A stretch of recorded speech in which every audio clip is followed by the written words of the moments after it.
এখন খুবই মানে পরিস্থিতি ভয়াবহ হয়ে গেছে মানে বহুত বাঙালি মানে ঘর বাড়ি হারার দাইছিল ইতিমধ্যে 2টা ঘর মানে হারা হলাম না মানে নদীতে গেল গা তার মধ্যে খড়ি টরি বাকি বহুত জিনিস গেল গা মানে উড়াই হারা হলাম না এক ইয়েতে মেলা জায়গা করে ভেঙে যায় এক রাত যায় দিন যায় বহুত জায়গা হয় কালকে ওই জায়গায় আসিল আঙ্গ ক্ষতি বহুত হয়েছে কারণ যেত মাটি সম্পত্তি আসিল সব নদীত গেছে গা যেত আবার টাবাত আছে সব নদীত গেল গা কোনো আবার টাবাতও নিয়ে হলাম না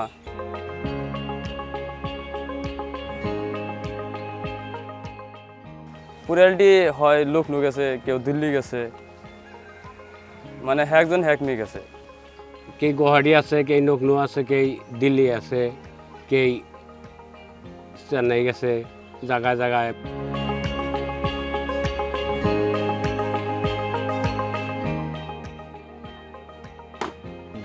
আমার যাইবার নাকি এখন সুবিধা নাই এখন কোনে যাবো ওই যে রাস্তার মধ্যে গভর্নমেন্টের বাড়ি রাস্তায় একটা ঘর তুলে না রয়েছি ঘর তুলে না রয়েছে এখন আর ডিজে কোনে দিয়া পারাম কোনে কি করবাম সম্মতি নাই যে না দাগের পাথারে মাটি আসলে পাথারে মাটি ভাঙে গেল গা আন থাই নাই এখন কি করি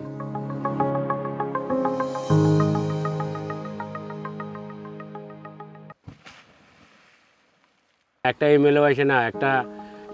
এমপিতেও আসে না তারাও কেউ আহে নাই আমরাও যাই নাই কলেও আহে না না কলেও আহে না আরে কি আর কয়া তো দরকার নাই